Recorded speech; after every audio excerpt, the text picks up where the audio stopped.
Okay, yesterday we were talking about this word siege mentality. Do y'all remember what that means? You feel everyone's out to attack you. Okay, and like I think y'all are having this reality check. You said teachers do this, right? We schedule all the quizzes, all the tests, all the projects on the same day. Okay, I'm sorry. But there's no real unity amongst us when we do it. So we're going to see the South is going to feel siege mentality because their economy, is it diverse or is it one item? One item. But is cotton doing really well in the world? Yes. Are these people some of the richest people in the United States? Yes. Is the North dependent on the South? Yes. Why? Because they have textile mills and they're dependent on the cotton. Okay, an oligarchy, is that a lot of people or a little? A little. They want to defend the status quo of slavery, keep slavery where it is, and allow it to expand. Are there people trying to threaten the status quo? Yes. What's this group of people?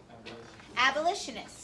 Soil butchery. I don't know if y'all understand what soil butchery is. Isn't it when you plant the same crop over and over? And over again, and so what happens to the soil? The minerals die. The minerals dry out. So do y'all notice every spring in Texas, you'll go across a lot of fields and they'll have sunflowers on it?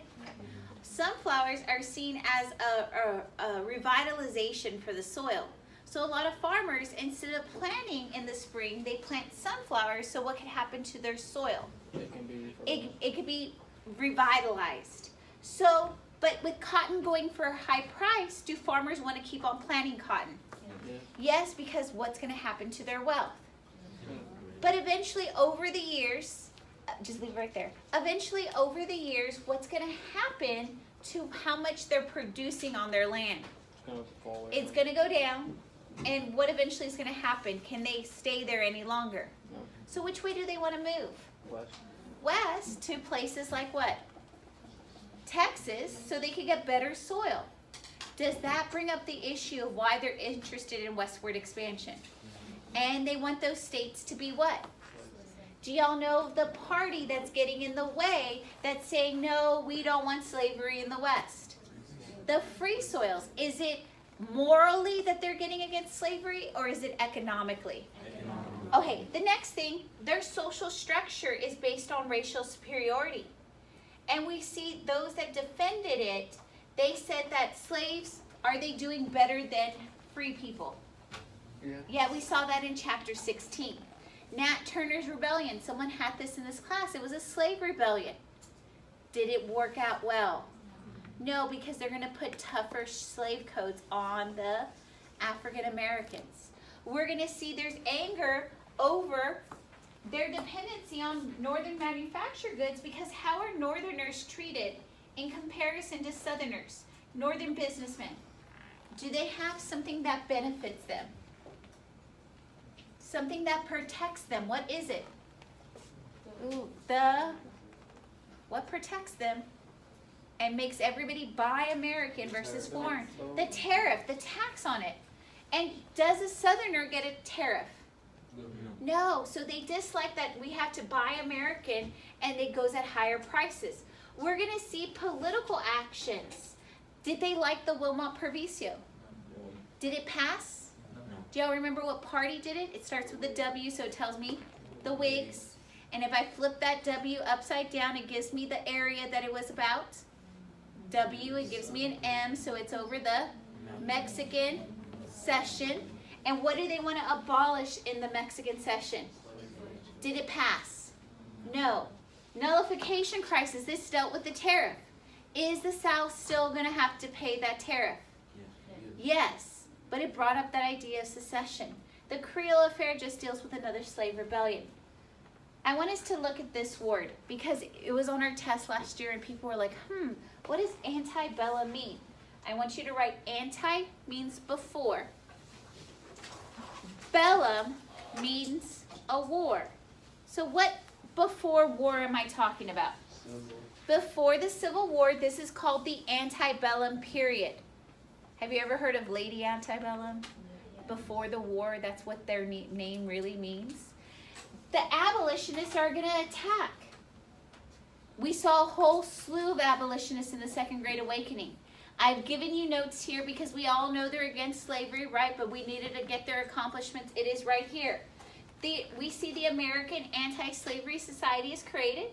We see there's another society created that's in reaction to them, saying the American colonization, let's send them all back to Africa. Okay, slavery, we get it out of America, we just send the slaves back. Well, have they ever been there? No. Theodore Weld, he marries do y'all remember who he marries? He marries a Southern woman who comes up and educates the North on slavery. She lived on a plantation. There were 2 sisters, the Grimke sisters. And he takes their story, writes this book, Slavery as It Is. There's a very famous lady who reads this book. Harriet Beecher Stowe, and she's going to write what book? Uncle Tom's Cabin, and y'all saw that as question 1 on chapter 19, right? That without reading this book, would she ever been inspired? But who did he have to marry? The Grimke sister, Angelina, not both of them. Right? William Lloyd Garrison. Oh, we had him in our thing. He writes The Liberator. It's an abolitionist one. He will become the Obi-Wan Kenobi to Frederick Douglass. And he will educate him and he will ask him to speak out. Wendell Phillips, he's called the Golden Trumpet because he's loud. He's the loudest voice of this abolitionist movement. Sojourner Truth, she talks about women being, black women, are they even equal to black men? No, they're at the bottom of society. And she gives a speech advocating black, specifically women's rights in the speech called Ain't I a Woman? Frederick Douglass, we know he's a former slave that moves up north, that talks and gives autobiographies, but his speeches are so renowned that a lot of people turn to abolitionism, right? Now Harriet Beecher Stowe, she's affected by them. Does she affect a lot of Northerners? Yes. And so we're getting closer. So Southern results. After Nat Turner's rebellion, we see tougher slave codes. After the Southern states, they want to capture Garrison. They said, if we capture Garrison, stop his newspaper, stop Frederick Douglass from speaking, what are we going to stop people turning to? What cause? The abolitionism. We see the nullification crisis. Remember, this was back in Jackson's time, that he's going to make them pay that tariff. South Carolina didn't want to pay it. They come up with that idea that starts with an N. What is it? Nullify. And they said, if they're going to force us, we will secede. Does this set the stage for the Civil War? Yes. The next one, we're going to see the Southerners. What happens to the Methodist and Baptist churches? They what? Why? Because the Southern Methodists and Southern Baptists are going to defend what? Slavery. And the Northern Baptists and the Northern Methodists and the Northern Baptists are going to say it's what? It's a sin. Okay, this next thing is a gag rule. Do y'all know what it means to be gagged? To stop talking. To stop talking. Someone has prevented you from talking. This gag rule is going to pass. So what do you think in the Senate and the House they cannot talk about? Slavery. Who do you think proposed that? The North or the South?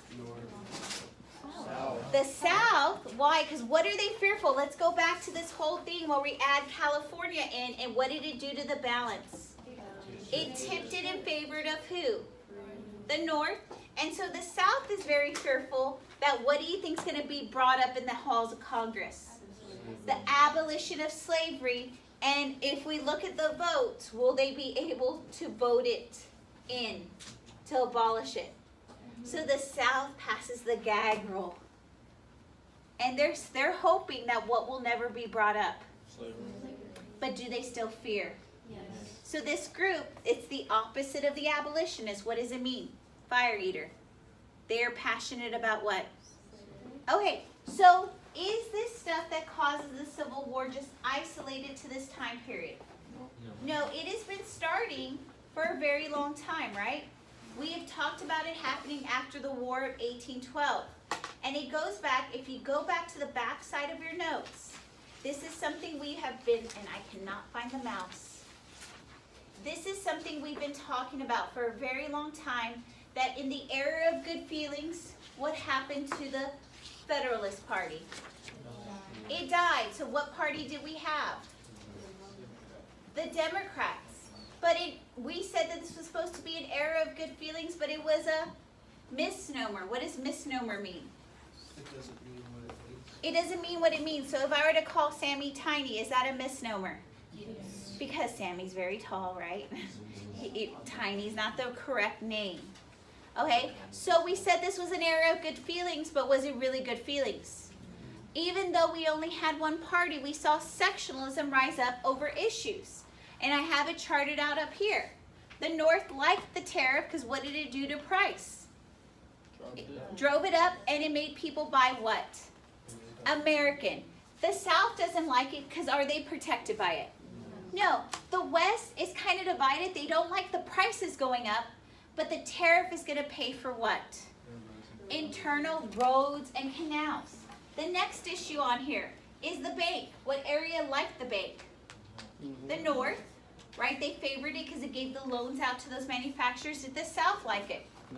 No, because it prevented the production of cheap money. We're going to see our West hates it because did they have a little scandal, an issue with the bank? Yeah. Yes, that panic of 1819 and 1832. Internal improvements. Which area really likes internal improvements? The West. Because they get stuff coming in, stuff going out, right? Does the South like it? Why not? They don't get anything. And the North is kind of divided. They like it because what can they send out and what could they get in? They could send out they could get in raw materials and they could send out what? But what do they lose? Their people. The next two issues here is immigration. The North likes it. Why does the North like immigrants coming in? Cheap workers. Who are these cheap workers? Irish. And what does it do to wages? Lowers them, which means that the manufacturer makes a lot of money, right? In the South, do they like immigrants? No. Can immigrants even go to the South? No. Because what are they relying on labor? Slaves. Let's look at the West. They favor it because it adds in more farmers. What group of people moves west? Germans. And they kind of like it because the more farmers we get out west, the more production we get, and what happens to agricultural prices? Goes down. The last thing I'm going to look at is territorial expansion. The North really doesn't like it because they figured, where's the only place we're adding in states, in the North or the South? And they fear all those states will become what? Slave. They haven't looked at the geography. The South favors it because what are they doing to their soil? It's called soil what? Butchering. So what's happening to the minerals? They're going down. What are they doing as farmers to deplete the mineral resources? Planting the same crop. Over planting, right? Because cotton's going at high prices. The West favors it because it's going to give cheap land. Okay, looking at this, are my sections divided? Is there a clean division? But do I have political parties that are divided yet? So sectionalism has started since 1810. And then our churches are going to divide up sectionally, right? And then I said eventually, once our political parties divide up sectionally, am I going to have a civil war? Yes. Okay, so I'm going to pause this.